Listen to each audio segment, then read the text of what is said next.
Hey now, Judy Moulton, Grateful Mindset Properties Realty Radio host, coming to you live from 107.7 FM and AM 1450. Thank you folks for listening to us each week on Saturday mornings from 9 to 9:30. We really appreciate all the listeners and those who watch us on YouTube and listen to us on Spotify and Apple Podcasts, or go on our website at gratefulmindsetproperties.com and watch our video or listen to us. So we do have a special guest today, Jamie Carpenter, Downtown Manager, City of Hendersonville Community Development of the Downtown Division.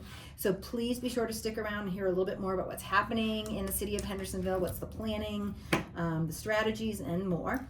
But in the meantime, let's talk a little bit about Grateful Mindset Properties, our sponsors, what's going on, news you can use, interest rates, all the reasons you listen to our show. So again, Judy Moulton, Grateful Mindset Properties Realty Radio Show host, also the broker in charge for Grateful Mindset Properties here. We have an office in Hendersonville. We also have an office in South Carolina. So we can support you in the whole state of North Carolina and South Carolina. We can support you in the whole world. If you need a referral, we can refer you. We can vet people for you. We've got you covered.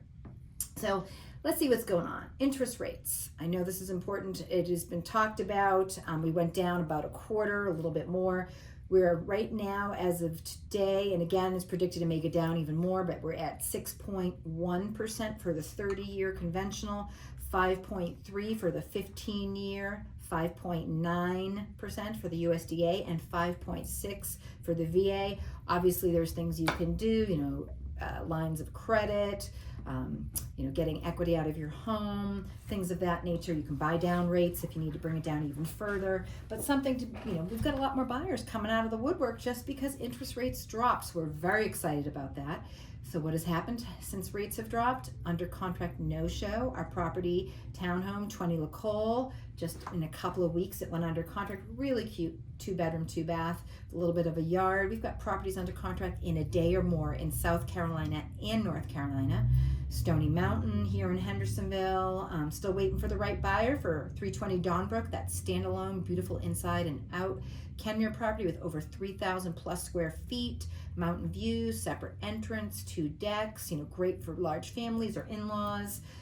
26 Grove Garden in Candler, 3-bed, 2-bath, cute as a button little home. It's set back, it's private, it's got herbs and a fig tree. So you got fruits, you got lamb's ear. It's just really cute little porch with a egg swing chair, and a little place to sit, and Trex decking, ample storage. This crawl space, I think the ceiling is about 10 feet high. It's encapsulated, plenty of room for storage down there, and set back, quiet, nobody building around you, that no plans to build, got nice little landscaping, and that is listed for $360,000, 3-bedroom, 2-bath, and so that, keep an eye out for that. One coming up in Leicester, some beautiful land as well. I'm going to be in the mid-7s, a beautiful home, great gardener's paradise, decks and more. Alexander, we've got one coming up, land you love, off of Squeaton Creek, this cute little condo in the low 200s. So please be, keeping an eye out on that. I'd like to move on to some news you can use. So rent prices. Well, this is important to note. So they have fell year over year. They keep dropping. Just like homes, that they need that right kind of curb appeal. We're finding that rents have actually continued to come down since the month of August. So let's see, we've seen month over month since basically March of 2025, increasing drops. They've dipped since August about 2.2% has been year over year. If you had to look at that, probably about $38 per square foot. The median asking monthly rent, 0 to 2 bedrooms, have been about $46 per square foot, about 2.6% drop. This is across the United States. So just kind of something to keep an eye out for. Renters remain hopeful that, that they'll be able to find something, but we've got a lot going on. We are in mid-September here right now. We're coming up on the anniversary of our hurricane, the end of September. but lots going on. I mean, we are open for business. I know you heard me mention I've got a special guest, Jamie Carpenter, coming on in a few minutes from downtown Hendersonville. She'll probably talk a little bit about how special our area is, and we definitely want people coming and checking it out. We definitely know that the first 2 weeks of October, those leafers come out, campers, hikers. One of the beautiful things about Western North Carolina is not only the weather, but things to see and do. So first 2 weeks of October historically have been the time that most property sells in our area. So hopefully we'll get some more movement there as well. I thought I'd talk just a couple minutes about, since we've been talking about interest rates over the past few months and people wanting to know, hey, what is the difference between pre-qualification and pre-approval?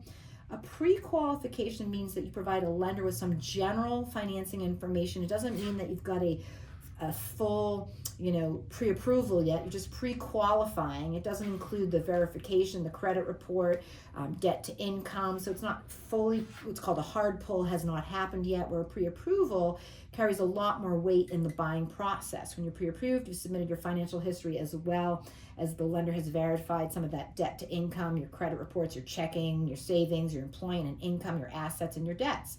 So once you submit the necessary documents, usually takes about 2 to 3 weeks for that to happen. You get that full approval and you get to close. So thanks for listening to me as I've brought and talked about real estate, what's happening in the market, interest rates. One more thing, I'd like to thank our sponsors. Grateful Mindset Properties is a sponsor of today's show, as well as Meliora House of Design on Church Street in Hendersonville, where they focus on beautification of a home inside and out. Andrea Martin, who also is painting the mural for us on 7th Ave for our second location of our office in Hendersonville. She also paints murals, but she does do home interior design, does cabinets, does flooring, all kinds of things for your homes, your bathrooms. So Meliora House of Design on Church Street in Hendersonville is one of our sponsors, as well as Grateful Mindset Properties. So I'd like to bring on my special guest. Again, today is Jamie Carpenter, Downtown Manager, City of Hendersonville Community Development Downtown Division.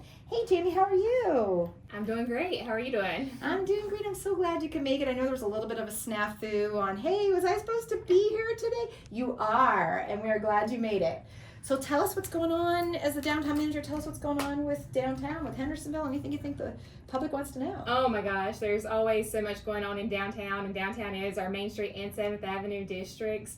We're getting towards the tail end of our farmers market season, which is always a great thing, and fall at the farmers market's always great. You can get your coffee, get your morning pretzel, and do your fall harvest shopping, and that's every Saturday. And when so does that's that end? It goes through October, and then we have 2 holiday markets. So we have a Thanksgiving market the week before Thanksgiving, the Saturday before Thanksgiving, and then we have a Christmas market the first Saturday in December. Just go to the end of October? Yeah. Mm-hmm. Okay, perfect. So they do like a Halloween thing? Yeah, we the last one in October is paired with the Trigger Trail 5K with IDAF. Okay. And so that race starts and stops at the farmers market. Oh, that's so fantastic. I love the farmers market on 7th. I mean, you could obviously talk, volumes about it, but the fact that we don't always have the same vendors, Mm-hmm. and that's really nice. Like there's, you might see some repeats, but you might see some new folks and all kinds of things you can think of, from veggies to breads to herbs to oils to, everything under the sun, right? Oh yeah, we have a great mix. You can really get everything that you need. The one thing that we're always looking for is a cheese vendor. So if anyone listening knows of any cheese vendors, local cheese, remind me about that, and we'll get, because the person that I rent my space from has a cheese company in Asheville. Oh, so we can get him to come out. So oh, remind great. me. Yes. We'll get on that when we hang up today. You'll ask me that, and I'll give you that info. Yeah, absolutely. So downtown manager Jamie Carpenter, tell us a little bit more about what you do and whatever you think of. So for my role, every day is a little different. There's always something new. And so our downtown division is a department of 3. So it's myself as the downtown manager, Terry Jacobs is our downtown coordinator, and Dakota Parker is our event coordinator. Terry and Dakota do handle pretty much all of our events that we do downtown. Dakota's the farmers market manager, and Terry handles the Bears, Garden Jubilee, Bears, Rhythm and Brews, and then we all work together on all of that. So we do a lot of our downtown events, and then in my work, I also work with our downtown businesses and property owners to just try to make our downtown as vibrant as can be with investments from the city on infrastructure wise, like our 7th Avenue streetscape, as well as just ways we can support our businesses in making a sustainable, supportable business for them. Which is fabulous, because that's one of the ways that I got introduced to Jamie. Is we're leasing a space at 627 7th Ave, and we were talking about, like, oh, how can we make this better? And we saw like the sort of the top end of 7th Ave, which is what direction that is, but closer to Main Street of Hendersonville. And wow, like all of this change has happened. It's beautiful. Like, we need our side to be also updated. So that's kind of how we chatted, and things are starting, they're starting to happen. I know Greensboro or University of So we're a North Carolina Main Street program, and that gives us some benefits, and that's through the North Carolina Department of Commerce. And one of those benefits is a partnership that they have with UNC Greensboro's interior design and architecture program. And so it's actually students who are in the program who will do free kind of spec work for exteriors of buildings, and we've had some really great work with them. For example, the Goldsmith by Rudy building on Main Street, which was the Queen Theater. They had approached us about wanting to renovate some of the exterior of their building, and they had some ideas, but then we worked with UNC Greensboro to really try to bring back some of that historic facade. And so that's what we're working with on your space over on 7th is trying to extend that investment to that end of the street. And eventually, one day it'll have a streetscape that goes all the way down to the Greenway. It just kind of, and it just kind of is pending funding and availability. And you go like block by block or space by, whatever, however many feet or miles you can do. Yeah. So question, let's see. So there's the awnings, there's the flat, like the planters and the light posts, that's all part of, I'm guessing? Yeah, absolutely. So that's a big part of our downtown budget. And so how our budget works is both the Main Street and 7th Avenue districts are called municipal service districts. And so the properties within those designated geographic areas pay a property tax in addition to their city and county tax, which we know that has great benefits because it provides landscaping and services above and beyond other areas of the city. So like our hanging baskets, our landscape, maintenance, snow cleanup and removal on sidewalks. Well, and I'll tell you, like, people as a owning a real estate firm and as an agent, people will come like from New York or wherever they're visiting from, right? And they'll be, oh my God, Hendersonville, like, it's so clean. Like, they'll, I know you know this, but they'll comment about how beautiful it is, how clean it is, the way that small town feel, but yet, it's still, it's the city of Hendersonville, and we were nominated starting, I believe it was in 2019, as one of the #1 places to live in the whole state of North Carolina, the city of Hendersonville, or Hendersonville in general, because of all the things it has to offer, like you're describing. We've got breweries, we've got wineries, we have views, you could be right in downtown Hendersonville and you can see mountains depending on where you are. Cheese, cigars, whatever, there's just everything you could think of that's available to us. Wonderful restaurants. Oh yeah, and we really, in the city and the downtown, there's just a lot of pride in our Main Street and our 7th Avenue and our downtown district as a whole. That is surprisingly, you don't see that in a lot of other towns. They're fighting for dollars and businesses and investors to come into their downtowns when have very few places available for people to go into or to purchase, and so because it's just such a desirable place, and we're really fortunate with that. I agree, and still room to grow. And I'll tell you, because I've lived in San Francisco, California, I've lived in Washington, D.C., I'm originally from the Boston area, so I've lived in large cities and I've traveled all over the world. And I love Hendersonville, I love North Carolina, but the city officials, the people that you talk to and call to ask questions, they answer the phone. And if you leave a message and you email them, within 24 hours they're getting back to you and they're responding. They're intelligent, thoughtful, they really want to help the consumer. Oh yeah, absolutely. And we're coming on the anniversary of the hurricane and Helene, and that was just such a great example that I saw as a city employee of everyone and all the city departments just doing everything that they can, doing things way out of their normal job to do that.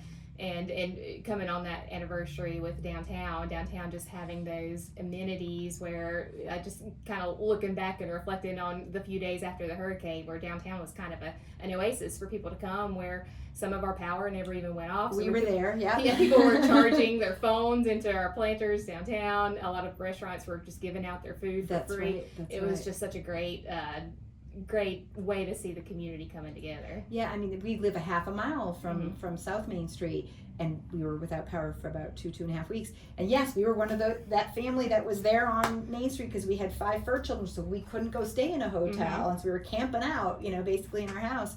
And we were so grateful for all the things that we could access right in downtown, and because it was amazing, right? There's little pockets of downtown that didn't lose any power. Yeah, and power and water and access to facilities. Yeah, it was pretty incredible. We were very fortunate, and that weekend, it was supposed to be Art on Main, which is coming up in a couple of weeks, or not this coming weekend, but the next, and that. It had to get canceled last year because of the hurricane, but because of the event coming up, all of our power was on and everything. Yeah. And like you said, not many of them lost power downtown, out of the only place in all of Henderson County that probably didn't lose power, about half of downtown. It was really amazing. And so it really just was a blessing for Definitely a blessing. Any sort of thoughts or comments on, hey, we're coming up on a year, what's changed, or what have the from an infrastructure standpoint, how much or what you can add to that? Our downtown really was, like I said, minimally affected. There were some areas on the further east side of the 7th Avenue district that were affected, but some of those low levels, where the auto shops are. Right. I believe those are all rebuilt. They came back around, and so we were really fortunate that as far as downtown goes, there wasn't a lot of rebuilding or really hardly any rebuilding that needed to be done. So then that way some other efforts can be focused on other parts of the cities. And I don't know too much on all of that, but we worked with the Chamber of Commerce and the TDA and the Community Foundation and the Partnership for Economic Development to do the business recovery grants for the county. And so we're coming on an anniversary for that too. So we're going to have a little bit of celebration with some of those grant recipients. I believe I want to say it was over $250,000 that went out to local businesses, about 90 businesses that had received it, not just downtown, but in the whole county. Gotcha. Wow. Okay, that's good to know. Yeah, I mean, and just those folks that are listening, I mean, we are literally open for business. I mean, we have. Most of us have recovered. Some businesses didn't come back. I mean, that happens anywhere when, for various different reasons. Some people it just doesn't make sense anymore. But, we've got new businesses that have come about. Yeah, on Main Street, we have several new businesses that have just opened in recent weeks or are about to open. There's the Emporium Market, which is their on where the Emporium is on the 400 block of Main Street, a couple doors down where it used to be the Christian Science Reading Room, is now the Emporium Market. They've got some grab and go food. Oh, cool. They just opened right before the Apple Festival. Okay, haven't been there yet. Yeah, so that's a good one to check out. And we also have some of our friends of downtown Hendersonville swag, so you can find some vintage Rhythm and Brews and Farmers Market t-shirts there. And then also just on that same block, there's a smoothie place that's opening up right next to Goldsmith by Rudy. So those are two that are opening up. And neat. So we've got a lot of exciting moving and shaking going on downtown, and there's really not a lack of interest in coming. And it seems like, like you said, we're getting into that fall season, which is prime time in Western North Carolina and in Hendersonville, so it's really exciting. Yeah, yes, exactly. And I mean, even though it's cooler in the morning and the evening, it's like relaxing at the same time. The main event on South Main, I know that closed. Do you know what the plans are for that? So this summer, the Boys and Girls Club had a teen. I think they had ran out of room basically at the Boys and Girls Club for teens, and so it was a teen space there. And I don't know if that's continuing on. I haven't actually heard what the plans are on that. I was just curious if you knew, because I had saw that happening. So Acoustic Trail, obviously there's that. That's connected to downtown now too, and you're getting a lot of people coming off the trail and visiting downtown. I had read an update from the Friends of Acoustic Trail. I think they said it was 6,800 users so far since the opening, which is only going to get bigger and bigger. I've ridden my bike on it multiple times, and it's just like it's the greatest. It's so exciting, and I'm really glad that we did the restriping on South Main Street to really make the trail actually in at the visitor center, right, and to feel that connection. And there are a little bit, hey, you got to stop and go and pay attention to the traffic, but you can get there. You can head over to 7th, you can go to Jackson Park. I mean, there's always, you can go off of Main and visit some of the other areas too that you can take your bike. And it's interesting because we have a blink camera on our camper because we have a lot right alongside of the acoustic trail. And we've been, so our little neck, we're literally, we can within 5 minutes walk to South Main from where we live on Rose and South Whitted. And we calculated with the blink camera people, going back and forth. So on average, doing the math, it's about 500 people passing a day. Oh wow! So we got the statistics because it'll show me how many people go back. Yeah, that's really cool. So we don't know. Obviously, it's how many times somebody passes. There could be 4 people passing, it could be 1 person passing. So we just kind of like the law of averages. Yeah. So 500 about per day. Yeah, I think we're only seeing the beginning of the economic impact of the trail, and especially when it gets extended all the way to Brevard, it's just going to be, it's great. And there's, what I loved about the times I've ridden on it is, especially if I were an out of town person, it's every couple of miles there's a place to stop and get a beer or grab a bite to eat or something. So there's plenty of stops along the way and at good intervals along the way. And it's amazing too because like we were just walking our dogs and they're like buckets on the corners and the gentleman that was sort of handling the cleanup of that said, oh, don't worry, we're going to be putting the barrels with the bags and it's coming soon. And like the care and maintenance that's happening along the trail is wonderful to see. And it is nice that we can go ride to walk, ride, whatever you're doing, horseshoe and back. And then Transylvania, getting into Transylvania County and going towards Brevard, that'll happen in the next maybe 2 or so years. Hopefully it'll be finished. So, and then the Saluda Grade Trail, it's going to happen. I mean, they're not going to connect. Everyone's like,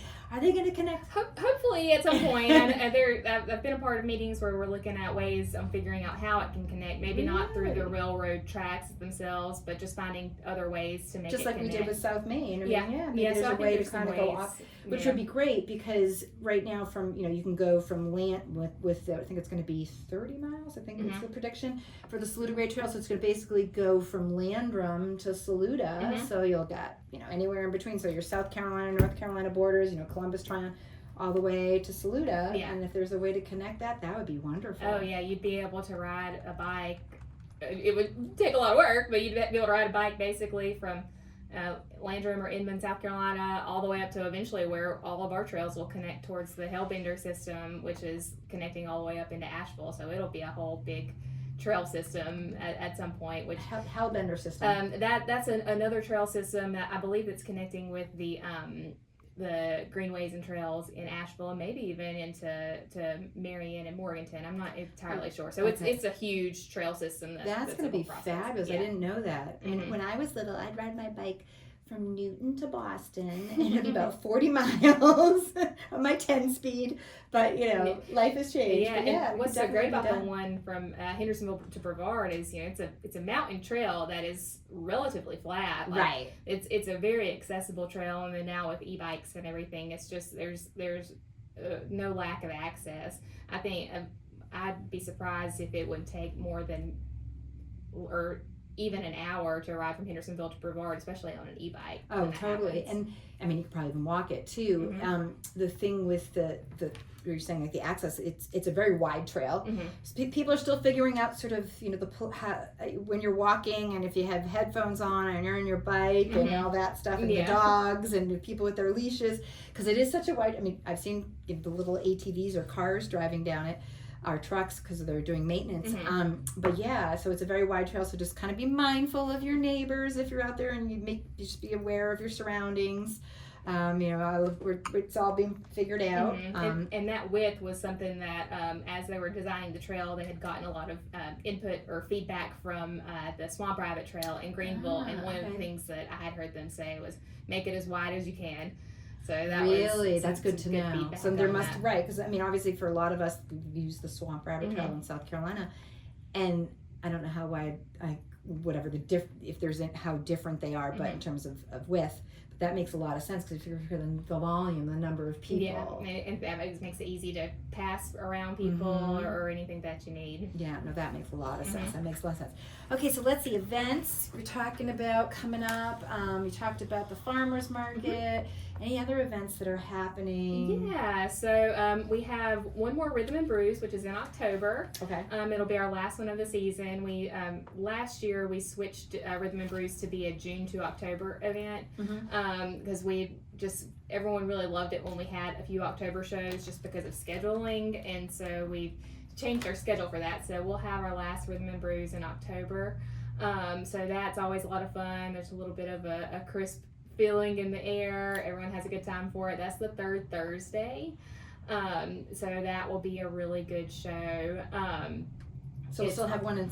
Yeah. So we got September, and then we got October. Yep. And then that's it. Okay. Yep. So So third October Thursday, 16th. Do you know who's going to be? That one, I knew that you were going to ask that. And Sorry. I couldn't remember it off the top of my head. Okay. I know it. So our special guest that week. It is, oh my gosh, I'm trying to make it quick because I do want to tell you because it's a good one. I just can't remember off the top of my head. Especially the last one's probably it's a big one. One. So this one is so the opening act is the Condon Griffin Band, and so that's Eric Condon. Everybody knows him around town. Okay. He's in all kinds of bands, and then the headliner is Bonafide Soul. And so that's kind of a jazzy soul band with the lead singer, I believe her name's Paula. She has a real powerhouse voice, so she's a real belter. Okay. So I think that's going to be a lot of fun. So we're really looking forward to that. And again, that's our last one of the season. And then coming up on the tails of that, we'll have the ending of our bear auction. That's right, the bear auction. So, yes. So the bear auction will go live on the 25th of October, Thursday. Okay. So that's our virtual auction. So we've shifted to that virtual auction since the pandemic, and it's been so successful for us. We've just continued on. We have our buy it now opportunity for people who really just can't live without this one bear they need. It's a $10,000 price. And I'll tell you, we've got a lot of people who are already trying to buy them now before we even have it open. So there might be a few whoever's the fastest to buy the beer. Yeah. And that the buy now. Oh, it totally option is. Hold on, I'm gonna chime in on that. That I learned from experience because we painted a bear last year, sponsored a bear, painted a bear, and we got beat out because I really wanted to buy the bear that we worked on. So I worked on it with my daughter, and within like trying to figure it out and that last minute, somebody from Fletcher beat us and they got it ahead of time. So just so you know, just be aware that you got to know technology and got to be able to work it and get it in time. People so are very serious. Very serious, and so the buy it now may be worth it to you because then you don't have to worry about the headache of the back and forth. Will I get it in time? Yeah, and there might even be some of that on the day we open the auction for the buy it now, which that will all be, especially for that first day. You've got to pay it with your credit card because we have too many people who are going after them. We can't have people banging down our doors. Yeah, it's like with a check. Yeah, no, that makes sense. Makes sense. Yeah, so we're really excited about that. Over the last, I believe I had looked, it was the last 10 years, that auction has made, I think it's getting close to $1 million for local nonprofits. Which is, and the people that don't know, the local nonprofits that it helps, I mean, it's a godsend. Yeah, it's just such a great community event because every bear has their own nonprofit beneficiary for it. And our nonprofit, the Friends of Downtown, we receive a certain amount, up to $1,500, so we'll split that, and then the partner nonprofit gets the rest. So a bear that sells for $10,000, the nonprofit will receive $8,500.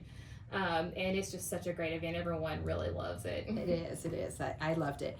So, Grateful Mindset Properties Realty Radio host Judy Moulton coming to you live, 107.7 FM, where the heavens kiss the peaks, AM 1450, gratefulmindsetproperties.com, or you can call me at 828-290-0940. Our special guest was Jamie Carpenter of the Downtown Hendersonville division, and she's been fabulous. Thank you, Jamie, for being on the show with us, and thank you, listeners. Thank you.